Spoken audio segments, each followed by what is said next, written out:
Xbox on. Game on, baby! Wow!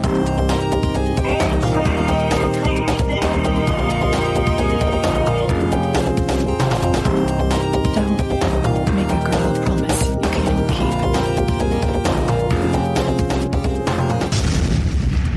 keep. Let's do this. Hello and welcome to Xbox One Party Chat Podcast, the official podcast of the Xbox One subreddit. I'm your host, Ross Miller, and I'm joined by the queen of cosplay herself. It's Carina. Heyo. Hey, always I don't know. It gets worse and worse every week, to be fair. I need some sort of entrance. And a lord and savoury snack is delicious cheese. I want to be the queen of cheese. The queen of cheese. I'm sure that already exists. What type of cheese, though? Well, just be a dairy queen. Is that not like an American thing? You get your local dairy queen? I've heard of Dairy Queen, but I don't actually know what it is. It's like some sort of vague concept. If only there was an American here who could answer who could sort us out. But no. I think Uncle Jesse's dead. Has anyone heard from him? He hasn't made any YouTube videos in a while either. Probably death by 3D printer. Either that or he's making a clone of himself, Actually, 3D printing the entire body. No. I know exactly what happened. His wife went downstairs and saw the TV. Oh. He's now dead and buried in the backyard. Yeah. So anyway, what's your speculations about why Jesse's dead? Send it to @PartyChatPod on Twitter. We may read them out. We promise to read them out unless they're too lewd. And then we'll definitely read them out. But anyway, folks, we usually get this podcast started with what we have been playing. And we're going to start with you, Rhys. You missed last week. We did a bit of a shorter episode as we recorded late. So we've not heard from you in a couple of weeks. What exactly have you been playing? Oh, well, nothing really. I mean, it's not like there's some sort of giant exclusive Xbox beta going on or anything like that. That would be weird, right? It's on PC as well, so. Well, thanks, I suppose. But no, I've been playing Sea of Thieves. But not just Sea of Thieves, but I have been playing some Sea of Thieves. I played it with yours truly and you truly. I'm not sure where I was going with that. But yeah, I played it with Ross and also with some of Ross's friends. There was Bob. We did have someone else drop in on Friday. Yeah, someone else dropped in on Friday. It was Emma. So that's right. Emma from Rare decided to join us for her first ever stream on Mixer. And of course, with the Sea of Thieves beta ongoing, she joined us to play that game. And for someone who works at Rare, she's not that good. No. That's yeah. I mean, okay, I played Sea of Thieves with Emma maybe 2 years ago for the first time at Gamescom. And then again when I went to Rare. And she's just about as good as she was 2 years ago. Brilliant. So she learns well. Yeah. But what's your thoughts on the game? We haven't heard your thoughts on the beta. You've played it, what exactly do you think? Is this something you're going to be picking up day one, or is that a stupid question? No, it's crap. I cancelled my pre-order because it's on Games Pass. Hey! But it's fun. It's really fun.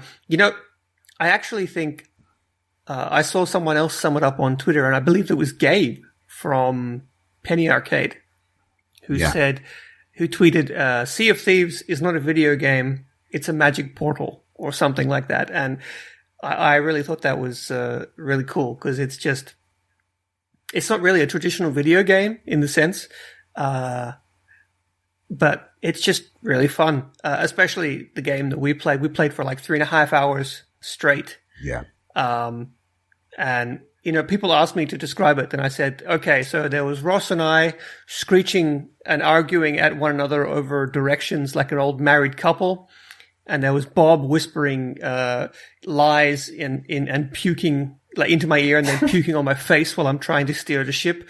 And Emma drinking way too much wine and firing herself out of cannons at every opportunity, desperately trying to patch the ship. Basically, she was the only thing that kept us afloat. What jobs did you give yourselves? I was captain, obviously. you're captain. Yeah. Ross was my navigator. Although I do know the difference between port and starboard, unlike the captain. I was testing you. I have video proof. But no, like, yeah, I was along playing with Rhys on Friday. I don't know, should we talk about some of the encounters that we had, or is that considered spoilers? I mean, There's sort enough of. online, though. Yeah, you're right. To be honest, if something was to be spoiled, you've seen it already. Yeah, I guess. Yeah. We, If you don't want to hear it, fast forward a couple of minutes or something like that, but yeah. I mean, what did we do? We dug up treasure. Did you get a special chest? Yeah, we found a chest that makes whoever holds it absolutely blind drunk, and you can't really walk while you're carrying the thing. And then I fell through the floor while holding it. And then we had what I've decided to call chest gate, where everyone was talking, but no one was communicating, and we're all running around looking for the chest. And eventually someone found it and put it in the ship all along, and it was just insane. What else did we do? So, sailed off the end of the world. Yeah, that was interesting. So yeah, go for it. Oh, I was just going to say, when you get towards the end of the world, the sea goes like dark red, to sort of let you know that this is the danger zone. But we had something happen a little bit different, didn't we, Ross? Yeah, the sea goes red, as you would expect at the end of the world. And basically the ship starts to break up as if it's going to sink, so you're desperately running about, trying to repair the ship. And then we just sort of gave up and started playing music and standing on the front, ready to meet our watery demise. But at which point something strange happened and our ship was pulled into the air vertically, and then pulled just as quickly underwater right down to basically the base of the sea, right down to the ground. Yeah. Now, I've not seen anyone else report this. I don't know if it's a bug or it was a rare occurrence or something else, but we all fell through the ship. We're all stuck together down the bottom. But then we actually managed to swim to the surface. We managed to make it back to the surface with no ship, right on the edge of the world. Now, for a game which is not meant to be that creepy, I would say, I don't think it's intended at any point to give you the scares, I was freaked out. That was incredible. That was horrifying. See, the thing is, it wasn't just that we got lifted up and pulled down. Some really, really creepy music started playing, like a really loud sting, like something bad was going down. And then the ship stopped. It was moving, and it just stopped completely. And it started making these really loud sort of creaking noises. And Emma tellingly said, "Oh dear, I'm not going to say anything. I'm just going to let everyone draw their own conclusions as to what's about to happen." And then we got lifted up and dragged to the bottom. So it was dark. It was in the middle of the night. So we didn't see anything, or at least I didn't. But damn, that was scary though. If anyone follows, if you follow us on Twitter, go to @PapayaPod, because Rhys is going to put up a video of it so you can see it. But did I say Party Chat Pad? Party Chat Pod. We need a Party Chat Pad. Yeah, we need that. That'd be cool. But there was also another experience where Rhys and I was on a 2-man boat, and we're walking towards the boat when it was just in there, and the music all suddenly changed, and then the ship just jumped into the air for no apparent reason. But it was the music. So what are they implying here? Is there something in the depths of the water that we haven't data mined or seen yet? Well, seen. Data mined, haha. Did you? There's a video on the subreddit actually, and all I could think of when I saw it was outplayed. And then there's a ship just like sitting across from another ship, and this guy runs to the cannon and he loads the cannon and he aims the cannon directly at the ship and he fires, and just as the cannonball's about to hit the ship, the other ship flies up into the air over his ship and lands on the other side of his ship. What? Yeah. It's the best thing ever. Yeah, that's outplayed, seriously. If you haven't found it, it's on the subreddit. Go and watch it. It's great. Were they from Amsterdam? What? Oh, the Flying Dutchman? Flying I see Dutchman. what you did there. It took me a second. Yeah. But that's not the only thing I played this week, actually. I also played Monster Hunter World, which I think is a little bit something that you guys have not yet played. Yeah, this is correct, and I want to hear more. It looks pretty awesome. It's great. So straight up, the game is very Japanese, and that means that there is a lot of unnecessary menus. Everything's sort of over designed and a little bit. I don't want to say. Well, it's kind of clunky, but in a Japanese way. So if you don't like Japanese game design, then stay away. But if you can put up with that, this game is really fun. It's an open world sort of game where you and I believe you can have 16 people running around in the lobby. I don't know if you can have 16 at once in game. I think you can for like the giant monsters. But typically your party is of 4, your hunting party. And you go out into the world and you hunt monsters. And the world is like full of all these different creatures that you can kill if you want to. Most of them just sort of ignore you. And the world has like its own food chain, so you can see other animals eating other animals, and they go and they sleep and they go and have nests and they drink in certain spots and, these sorts of things. Normally docile monsters get really angry if you go and, poke their kids with a sword. You go out with your friends and you can harvest materials and craft new weapons, and that sort of normal open world busy work, but you can also hunt the big monsters, and you actually have to hunt them. Like you find which monster you want, and you go to where it nests, and you have to track it down. So you've got to find its footprints in the world and follow them, and you've got to look for find where it eats and this sort of stuff. And then of course you get to the actual part where you fight it, and they're like epic Dark Souls style bosses. And I say Dark Souls not because it's difficult, because it is, but I say Dark Souls because it's the same sort of slow and deliberate combat that the Dark Souls series has. You got these giant swords that are like 3 times your size, and you swing them really slowly. And you have to, learn positioning, and you have to go for the weak spots of the monsters and jump out of the way. And because, these things can be like the size of the size of a large building or even a small mountain. They can be giant. What is that game called? The one with the Colossus? Shadow of the Colossus style. Yeah. So it's really fun, and you can zip around, and you can, do really fun stuff. Like you can fire off your little, everyone has like a little grappling hook on their wrist, and you can like swing from trees and make epic entrances. It's just really fun. And everybody gets an anthropomorphic cat friend called a palico, and that's basically what makes it Game of the Year all years.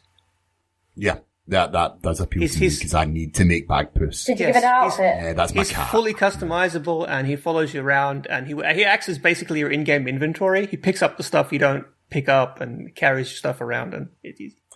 I like how Carina says, can you put an outfit on it? She's already trying to cosplay her companion. Not just like you can actually, you can like craft him special armor and gear and stuff like that. Or you can just make him look kawaii AF. So it's fun. Well, I'll tell you what, I've been reading up a lot about this game because this is a very me game, isn't it? I think you would definitely enjoy it. Yeah. So I would be for sure up for hunting with you. Oh, look, my Palico is here. Hey, Tapu. But basically, what I've seen is there's a lot of debate around how to beat some of the monsters that you're hunting. There's people saying we've done this and it was very successful, and other people saying, well, no, that's not right. That'll get you killed. You should do this.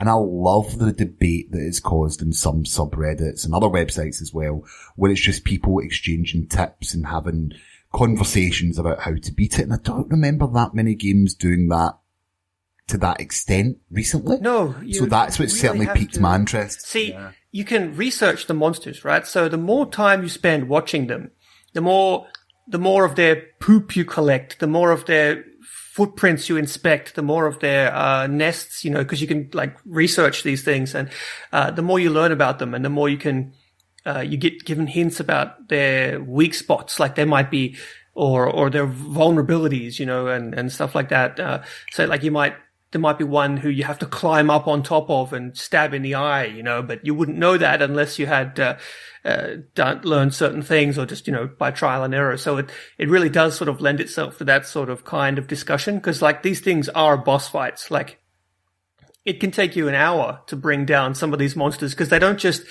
fight you until they die.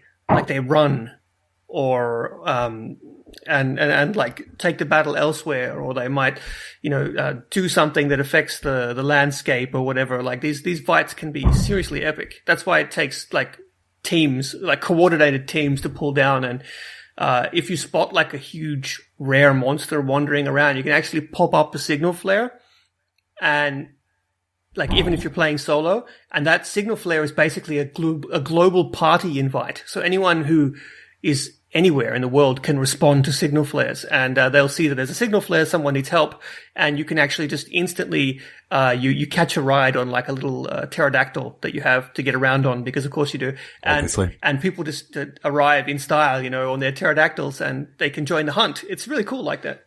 Wait, I'm buying it. Did you say you collect that poop? You can, yeah. What do you get from that poop? Science?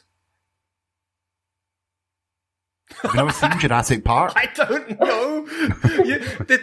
What you put it in your mouth or whatever trackers do, and somehow this is 3 hours old. It went north by northwest, and it likes the color pink. Okay, You know, I don't know how the tracker works. I thought when you pick it up and carry it, like how does poop fit in the inventory? Do you put it in a bowl? It's just you actually can. Everyone likes having pink eye. I don't know. Like, you can collect certain kinds of poop to make like to mix in different types. Potions. Yeah, like you make potions and stuff. It's very strange. There's so much, like so many. Like you can pick the plants, you can pick the flowers, you can pick the mushrooms. Oh, okay, I get that. You can even pick up the bugs and crush them up and use them in your stuff. I want. Oh, and I have an axe that transforms into a giant axe that transforms into a giant sword. Just because. Oh, okay, that's pretty badass. And you can also get a giant sword, sword and shield that transforms into a giant axe. Just because. The shield is like the blade of the axe. He like sticks sticks the sword into the shield, and it's, you know, Japan. It's great. Yeah, it's Japan. Carina, what about you? Well, in fact, let's start. Before I continue and ask what game, I don't know if you have been playing any games, because you went to your first games jam this weekend, didn't you not? I did. I did the global game jam that was happening across the world. Mine was based at my local university for facilities, and it was quite an interesting weekend. And did you win? No. Oh, okay. to be fair, though, there was a lot of people there. We had various teams, and what we figured out we did wrong was our team made everything from scratch. We used Unity and whatnot, made everything from scratch, whereas all the other teams, they did the smart thing and used pre-made assets. The theme was transmission, so ours was all about data and robots, but it was a pretty cool experience. I had very, very little sleep, still recovering from that, but no, it was a pretty good weekend. Busy and hectic, but really good, really, really good. What was your game? Okay, it's about robots, so I'm interested. Yeah, it's more of like a puzzle game. It's more you have a group of robots and you can essentially you move them all at once, but a certain amount of robots need to enter the exits, and obviously there's various exits within this. Like, it was just, I'm trying to think the best way of describing it. It's kind of like a 2.5D, just top down type game. But yeah, you have both of those things at once. It's hard to explain. You have to, it's like one of those where you have to see it. To be fair, there's a lot of work to be done, and I think we are hoping to, in our spare time, finish it, and then hopefully I can get it out there and show people. But yeah, no, it was definitely, you control this group of robots, and you've got to get them. You control them all at once, so obviously you've got to move them about, but then use objects to then kind of split the group up, or else obviously you go through holes, and then if you don't finish it in time, the whole floor dissolves, and then you're panicking. But no, it's a lot of work to do before I kind of openly put it out there. But I think I will eventually. No, why not? I mean, we had Sumo Digital in here, if you remember. We talked about Snake Pass, and that game started off as a game jam. I did it. Same. I forgot about that. That's pretty cool. Same with the bread game as well. Yeah, Iron Bread was also a game jam. Yeah. Yeah. So So- it's quite a lot of that goes on, so you never know what could happen. Already sounds better than any of the Transformers games, so. So what have you been playing? What have I been playing? The same. The same thing I played last week. I don't think I've actually gotten off it. They've been playing the Sea of Thieves beta non-stop. Whenever I had free time, I'd just jump on the beta. I did the whole end of the world trick. That was quite an interesting experience. Very creepy. Very, very creepy, but I kind of liked it. Quite interesting to see where they go with that, if they do. What else? That's all I've played this week is Sea of Thieves. I explained a lot on Thursday. I finally found the drunken chest as well. I hadn't found that before. I found the crying chest that sinks your ship if you're not careful. But I haven't found... Yeah. But no, I hadn't found the drunken chest till... Where did I find it? I think it was probably Thursday night, actually. I quickly nipped on and ended up doing a mission with the drunken chest. Safe to say, I do not do very well when I'm drunk carrying a chest. And I don't just mean in real life. But no, it's quite a good experience. I'm trying to level up at the moment. I don't know if it does carry on. I hope it does carry on. It doesn't, I'm afraid. Wait, it doesn't? Emma during our game, we asked Emma, and she was like, no, everyone has to start on the same. Are you serious? Oh, I proper We tried. specifically asked. Bob was crestfallen. I was going to say heartbroken, but I think crestfallen is a better. Oh, I'm probably trying to get my level up. Oh, that's frustrating. Wrecked. I know. However, did you guys see the 100 chest challenge that someone did? What's that? I saw some Frenchies had like 50 chests in one ship. Okay, so there's a challenge going around Sea of Thieves at the moment to get the most chests in your ship without being sunk or cashing them in. And I think from this morning, I think it might have happened, or yesterday, some team, because I'm guessing there must have been a team to be able to fit so many chests, because a single boat definitely couldn't have kept that many chests in. But yep, they hit the 100 mark, and they've had 100 chests sit in. There was a video as well. It was literally just the ship I reckon the ship was afloat because of the chests, not instead of the wood. But yeah, no. So if anyone can beat that, I'll be highly surprised. Well, coming soon, Ship of 1,000 Chests, starring.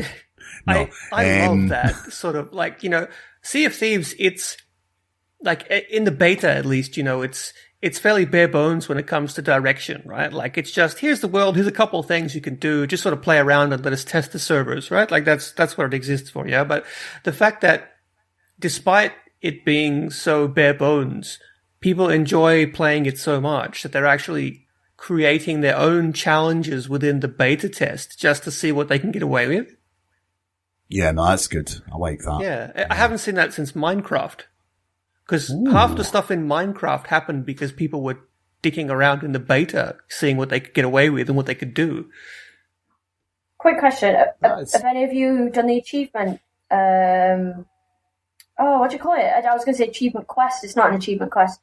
See, Rare are doing where you can actually enter your own achievements. Yeah, name your own achievement.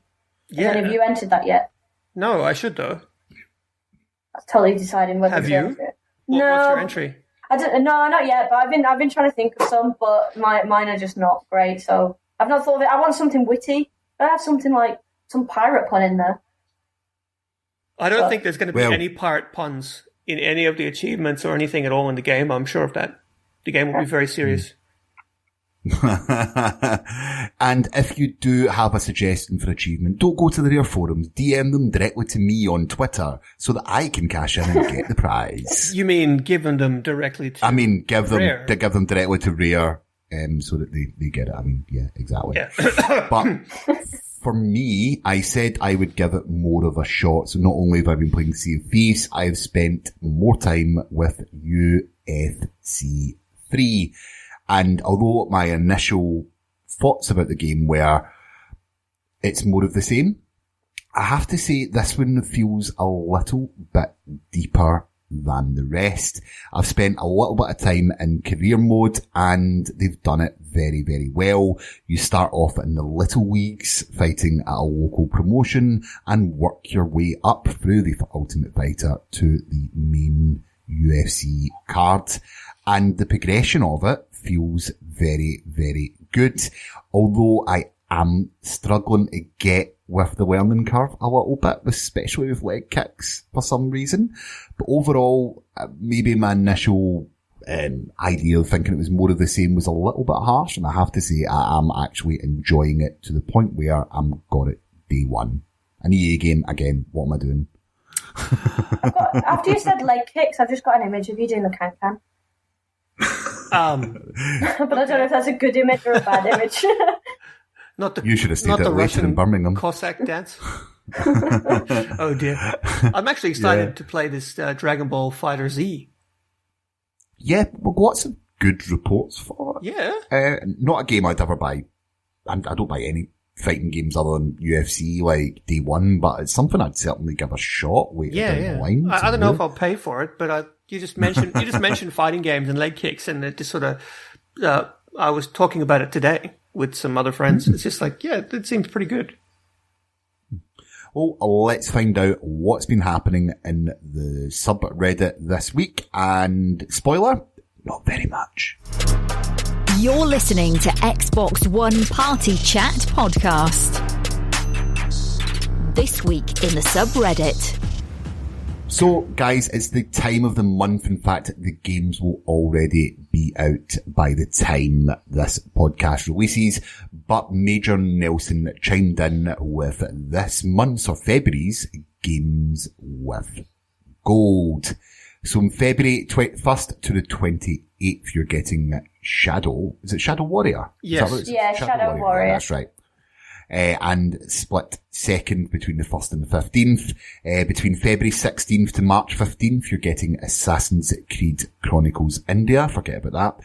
And the all-important one, between the 16th to 28th, you're getting Crazy Taxi. Good month. Crazy Taxi. Oh, I loved Crazy Taxi. I used to play it on the GameCube. It was so cool. It's a good game. I don't know, Shadow Warrior, I think I got it free with a Humble Bundle. Not quite sure. Assassin's Creed Chronicles India, want to like it, never get into the Chronicles games. Split second, heard good things, never played, we'll give that a shot. It's pretty but good. I'm actually excited to play Crazy Taxi again. I loved that game. On my Dreamcast. Loved it. It hasn't aged very well. Don't spoil my moment, Rhys. No, the Dreamcast game I want Microsoft to re-release on backwards compatibility.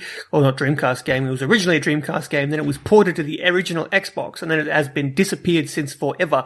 And that's Jet Set Radio Future. I thought you were going to say Shenmue there. No, I was like, that's for you. I want Jet Set Radio Future. No, that is a game that I would like as well. They gave a HD update to Jet Set Radio, which was a bad idea because Jet Set Radio was crap. Jet Set Radio Future fixed all of its shortcomings, and they ported the bad one. But no, it's a good month. I'm kind of interested in Shadow Warrior. I haven't played it yet. I loved the actual original game. Did you ever play that, Ross? You're old enough to have. Possibly have, and I can't remember it because there was a lot of these styles of games back in the day. So it was built. It was built on the Duke Nukem 3D engine, and it was incredibly racist and very, very funny. The whole game was crass, so crass. And the main character's name is Lo Wang, and he would say things like, "You want to watch Wang, or you want to watch Wang wash Wang?" Like it was so bad. But you can't get away with that anymore. But I hear good things about the sequel. So, yeah. Or the remake, I should say. So, I do like how the remake spawned its own game spin-off. Are you familiar with that? No. Okay, so there's a game called Shadow Warrior. I don't even know if it's got Shadow Warrior in the title, but it's like something like Viscera Cleanup. Okay. And, in the game, when you play Shadow Warrior, you run around with a sword and guns and you slice all these demons to bits and there's guts and gore and blood everywhere, and then you leave, And in this little side game that the developers made as a joke, you play a janitor who comes in after the main character's passed through, and you have to clean all the gore. So it's like one of those funny sort of anti-games where you have the physics and you have to mop and you have to pick up the severed heads and put them in the bin.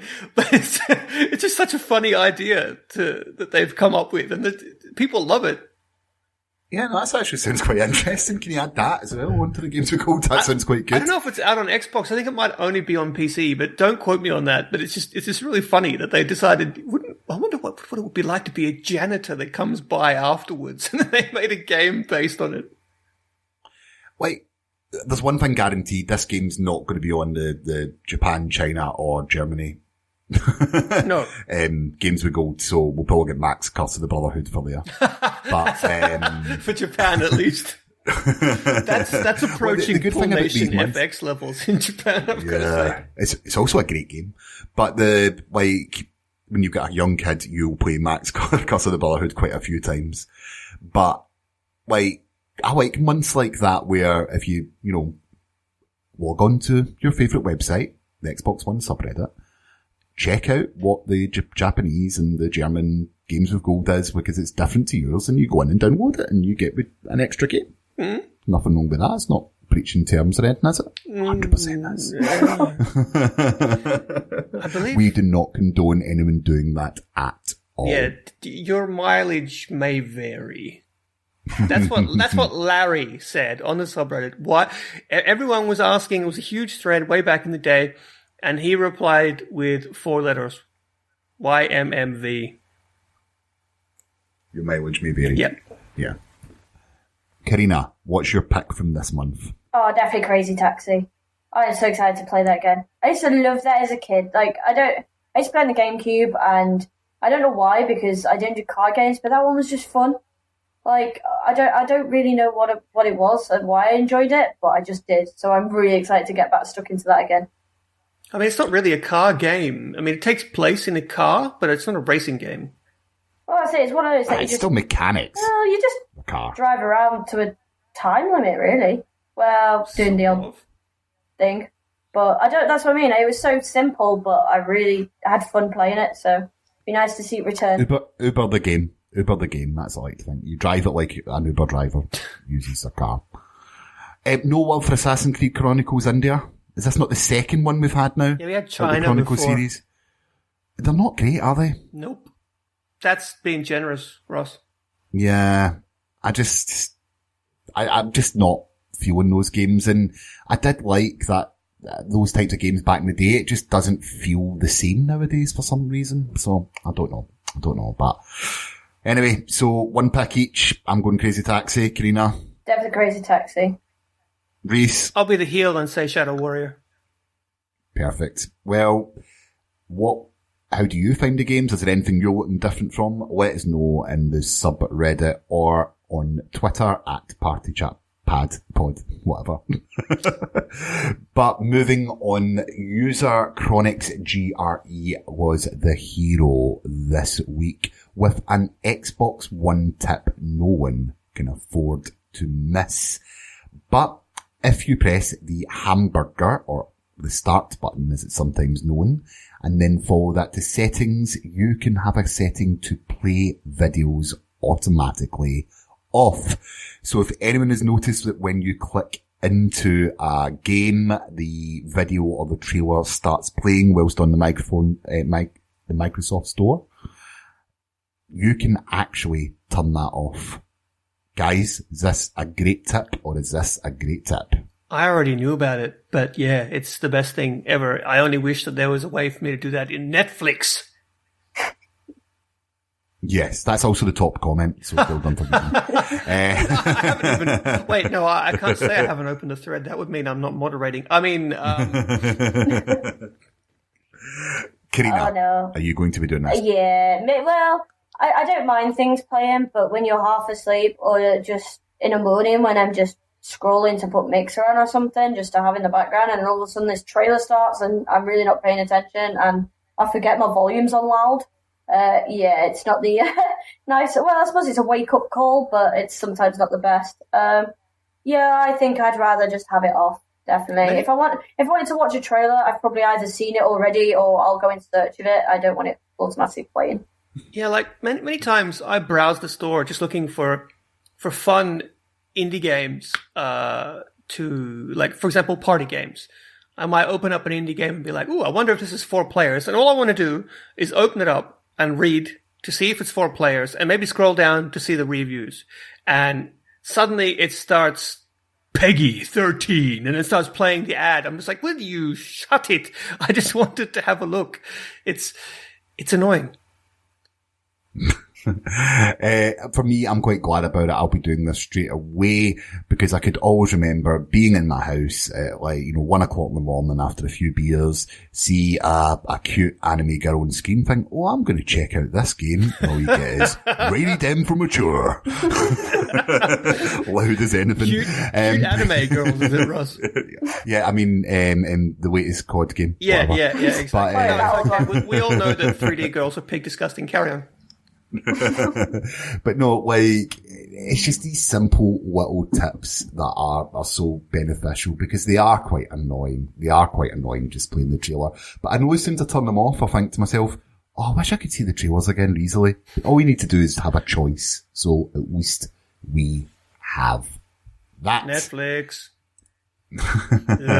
Next story. Ross, if it's cute anime girls you're after, that's kind of my job. I can hook you up, son.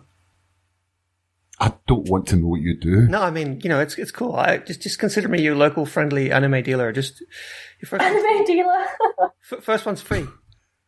Rhys, I'm a member of Reddit. I've got access to the world's worst stuff. I'm fine. Come on. But anyway, the next story is one which I am actually quite personally excited for, and that is the new Dragon Age game. Now, according to it's a PC Games article, but that's fine, but it's going to be very story and character focused. So Casey Hudson, the general manager at BioWare, tweeted to reveal some information about the actual game itself, and the fact that it's even just been announced is quite good. They said it's too early to talk details, but it just means that they're designing a game for continued storytelling after the main story has ended. Now, of course, this was a game that was Game of the Year for quite a lot of publications when the first Xbox One version of a Dragon Age game comes out. Did you play it? Do you like it? Are you excited for another Dragon Age game? Dragon Age 1 was one of the best contemporary sort of reimaginings of the hardcore CRPG genre. Dragon Age 2 was a complete train wreck. Dragon Age Inquisition was the third one. It was somewhere in the middle, I guess. I started off enjoying it, but I didn't finish it. I don't want to say I got bored. I just lost interest. Right, okay. Okay, no, that's a fair comment. Carina? I must admit, I do feel bad saying this, but I've never played the other Dragon Age games, but they do look really, really good. I do pass by the game and think, I should really give that a go. I would be interested in the franchise just because I really do like the look of the game, but I've never really played them, so I don't know the difference. I was going to say that, the first one is very different to both of them. They basically only share a world. The first game is really difficult and highly tactical, very old school RPG. Basically, you had to pause the game at the beginning of combat and then assign everyone, what to do. And then you unpaused and they did that and then you paused again. And then you reassigned everyone else and then you unpaused for a few seconds and you paused again. So it was very, start, stop, tactical combat. And then the second one, the game became very popular, so they mainstreamed it. And the second game basically just played itself. So everyone complained about that and they sort of met in the middle for the third one. And I think it was pretty good. You could crank the difficulty and stop and start as much as you liked, if you wanted to, or you could lower the difficulty and sort of just run around in Fantasyland and hack and slash your way through and have a bit of fun. So I actually am one of those people who thinks Dark Souls should have a difficulty option, for example, because, everyone should be able to have fun, right? Yeah. It's the problem with Dragon Age 2 for me was the story. It was just awful. Dragon Age Inquisition story was much better, but it still wasn't enough to sort of pull me through. I don't know why. I just lost interest. Considering I'm such a long-standing fan of the series, it upset me.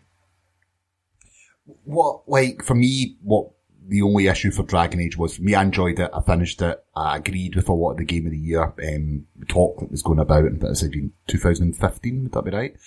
And then The Witcher 3 came out. And it just blew it out the water, essentially, going with the Sea of Thieves puns. But basically it was not as good as The Witcher 3. And when the year before Game of the Year is getting absolutely demolished on nearly every single aspect of the game by another game from another developer the year after, and the comparisons are there right from the offset, they're going to have to do something big. I'm very, very interested in what they've learned from The Witcher 3 and other games that have come out since then. BioWare are a huge studio, Ross, we all know. Ross. Yeah. What's important is that they've learned from Mass Effect Andromeda, and that is, right, okay, don't do anything else even close to that. Yeah. I don't think Andromeda is a bad game, but fair enough. But what I'm interested in is it didn't really have much of an end game. Dark Zone. I don't know why I used that as a comparison. But basically, they've referred to it a live storyline, essentially. So there'll be continued storytelling after the main story. So I'm interested to see how that develops as well. Because it is just a single player put up, finish, put down game. So it has multiplayer. What are the changes? It's some, but not. It wouldn't say it's its main selling aspect, would you? No, it's sort of like a side game. You just take your character. Yeah. It's like, well, basically it's exactly the same as Mass Effect's multiplayer. You take your character offline and have some shenanigans and then get a couple bonuses you bring back with you into the single player. Yeah. So I want to see what this goes, if there's going to be some multiplayer storytelling with it and how that actually affects the game, really. How that actually affects the game. Oh, Ross, the music in Dragon Age has always been amazing. It's been always fantastic, So as is good. a lot of that studio's music. So, yeah, that's one thing to look forward to. You don't buy a game for its soundtrack unless it's Just Dance. or Skyrim. Or Skyrim. Yeah, that's true. That's true. But one last story. As we said, we're a little bit news shy this week, and it's a bit of a discussion point. User PapayaPies, is that right? PapayaPies, yeah. PapayaPies asks the question: what is a game that you spent less than $20, pounds, euros, whatever, but have over 100 hours on? So I'm looking for your favourite cheaper or under $20 games, and I'm going to start with you, Carina. Ooh. So just to put, I liked how I said your name there. Yeah, that was great. I was going to ask. I had that as I do it back, but I can't roll my tongue. It'd be weird. Can't roll your tongue, Yeah. then don't come up into the Nordics then. Oh, see, I can't do that. I'm only jealous. What did I spend less than 20? Probably the original Sims. I spent way too much time on that. The very original ones. Especially the Making Magic expansion. I spent way too much. Mainly scaring people with the maid. So you got that at a discounted price? Because, they released it full price.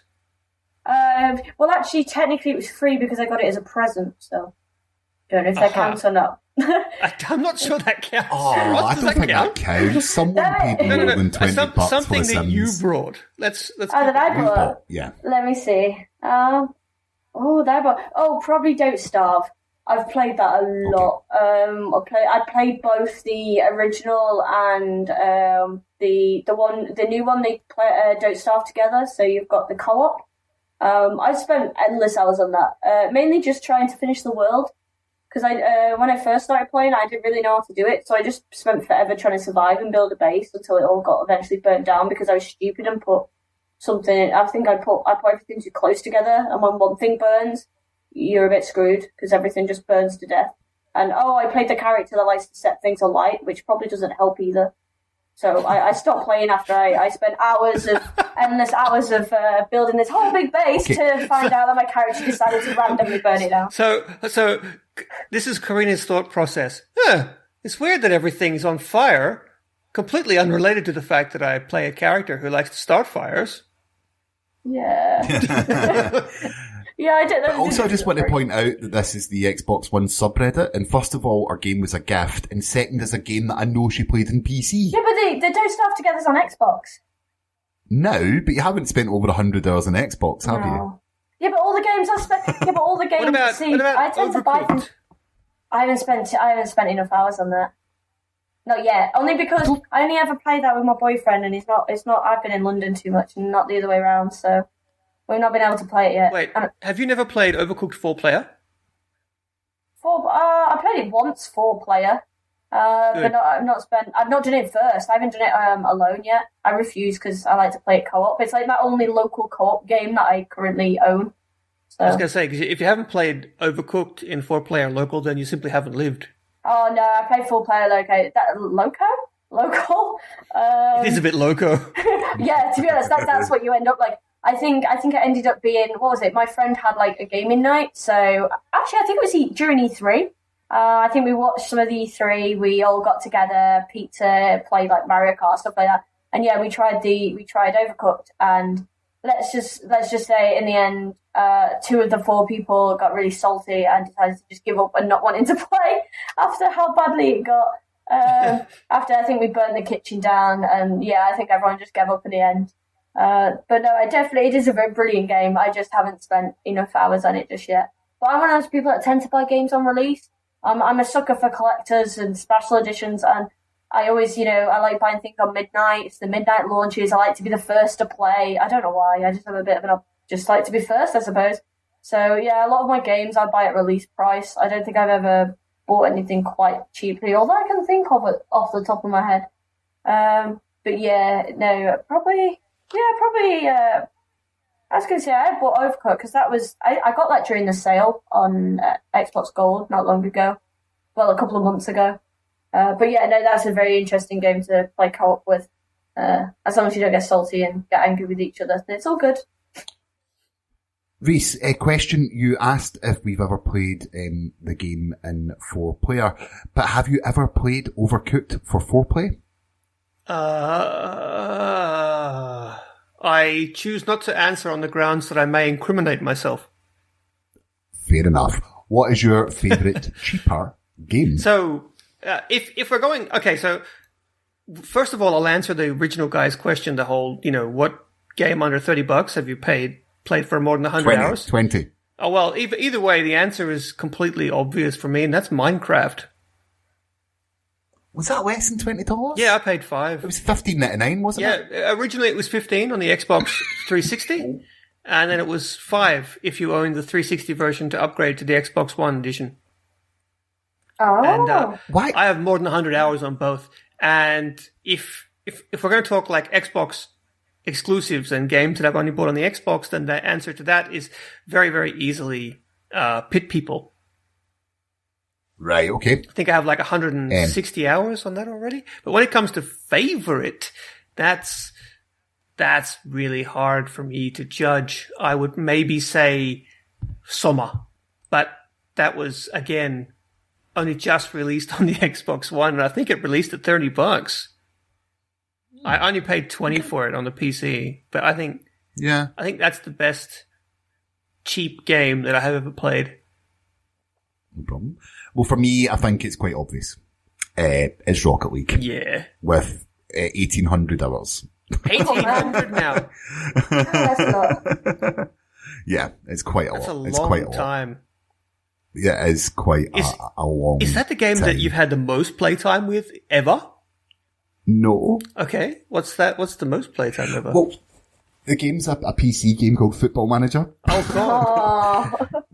But it's probably a cheat because Football Manager is a management style sim where you run a soccer team, for those that don't know, and the games go on for as long as you want them to. But I'm one of them people that just shut my laptop lid and leave it running because it's a turn-based game.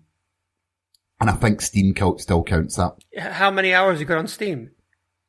Well, I've been playing it for probably 15 years. Oh. Like, each year's alliteration of the game. So if you were to tally it up, it would be thousands upon thousands of hours. But I think the most was Football Manager 13 or 14, which I clocked in about 4,500. Jeez. That reminds me of that famous Reddit thread where the guy had been playing one straight game of Civilization 3 or something for like 20 years. Wow. Did you ever read that? Or maybe No, it was his because it first depressed me. Civilization. No, see, he'd come back to it, like, play for like 20 minutes or something and then leave it. And he kept on coming back over and over again over the years. And like, he described the world as like some sort of, thermonuclear wasteland. And it was like the year 6000 or something. It was really funny. A really cool thread, actually. Yeah, What about you, achievements. Carina? quite interesting. Yeah. What about you, though? What do you think is your most played game ever, Carina? My most played game, probably the first Destiny. Really? Mainly, yeah, it sounds odd, but mainly because with games I don't tend to replay. So when I finish a game, I think the only ones I've maybe replayed is probably Fable 2. I replayed a few times, but other than that, I actually can't really think. I don't like to replay games. Once I've done them, I tend to just move on to another game. But with Destiny 1 being like pure multiplayer, and how I actually got to know like one of my closest friends, we had endless hours, and it got to the point where we were playing it was just an obsession of us having to play day after day, and I can't remember how many hours I clocked, but I was staying up till 5 a.m. and playing it and stuff like that, and I'd not played a game had that many early hour sessions for a long time, and it was nice. But it became the only game that I probably non-stop played for about 2-3 years, which I know doesn't seem a lot, but to me, like I say, I finish a game, I'll move on to another one. There's always another one out, another storyline, I'm 100% the same. So I don't, I can't really think of any other game that I've clocked, mainly because they've just finished. I've just finished them and moved on. But yeah, no, Destiny 1, I spent endless. I didn't expect to. I wasn't planning on, but I think with the expansions, other than the expansion, I think there was a 6-month period where I was on and off because I didn't get the Taken King at the time due to just money, and I was busy with stuff. But then when Rise of Iron came out, I then began and got the Taken King of Rise of Iron and got back onto it. And yeah, I think that must have been the one that I probably spent the most endless hours on. That's great. You must really be looking forward to playing Destiny 2 whenever that comes out. Yeah. Oh, that game that kind of just melted into the shadows. Oh yeah, that came out, didn't it? I forgot about that. We don't talk about that. We don't talk about Destiny 2 on this podcast. I can tell you what mine is before Ross moves us on, because it's really easy. That's Viva Pinata. Oh, Viva Pinata. That is a good point. I just spend endless hours on that. Maybe 300, 400 hours on Viva Pinata. That's like a day. It's nothing. That's what you mean. It's nothing. That's a lot for me. I mean, it's not enough time to finish The Witcher 3, but I mean, maybe for me, it's definitely Viva Pinata. That game is just, it's just magical, right? It's incredible. And I guess second would be World of Warcraft. I played that when it first came out. Quite a bit. Yeah, I can get that. Well, there's a few people cheating in the comments here, right? Someone's put Battlefield 4 when it was in sale. It was for $5 and then they got all the expansions. Someone else has put EA Access. Good answer. Stardew Valley. Can see that. Some Fallout New Vegas for $4. Scared of Stardew Valley. Lots of people saying Minecraft, and some people saying recently within the last year, The Witcher 3. And what's our comments about Rainbow Six Siege? Because supposedly it was $20 about 2 months after it came out. Mm-hmm. And that was probably the point where it became most popular, when it hit that price point. The game was a total flop at launch. There was a complete write-off and disaster. And then all of a sudden, maybe 8 months to a year after it came out, it had this huge resurgence of dedicated players who kept coming back to it. Just a shame we don't have anyone that plays that game on the podcast this week. If we did have someone, it would be really weird if they also bought The Witcher 3 for $2 or whatever it was, and still hadn't played someone it. Else said, that'd be very true. Jesse just does not know how to game. Let me rest in peace. Someone else has said Terraria. That's a good shout as well. Terraria. Oh yeah, I mean it's 2D Minecraft, that was OP. right? Yeah, 2D Minecraft essentially. But anyway, I think we've hit the end of an episode. It's a little bit news shy, but hopefully you like our thoughts and opinions this week. Also, just to say, we do have a competition. We haven't actually told Carina about this, but on the lead up to EGX in the UK in September, Carina is already struggling for cosplay ideas. So what we want you to do is tweet us at PartyChatPod with your best ideas for Carina's cosplay. The winner she will actually make and wear on stage at EGX 2018. So we've got all that to look forward to. Are you looking forward to that, Carina? I'm up for that. Totally. Well, that's not the action I hope Yeah. for. I'm like, Well, actually, well. it depends. It depends. I'm a bit enthusiastic, but it depends what comments we get. I mean, Yeah. It's Reddit. well, exactly. Who knows? Who knows? But yeah, if someone does win, I will actually do that. If someone wins, If someone I like that. wins, no voting for the Emperor's New Clothes cosplay. No, that's not going to happen. That's what I said. No voting for that, guys. But anyway, for another week. Xbox, turn off. You're listening to Xbox One Party Chat Podcast, the official podcast of the Xbox One subreddit. Let's do this.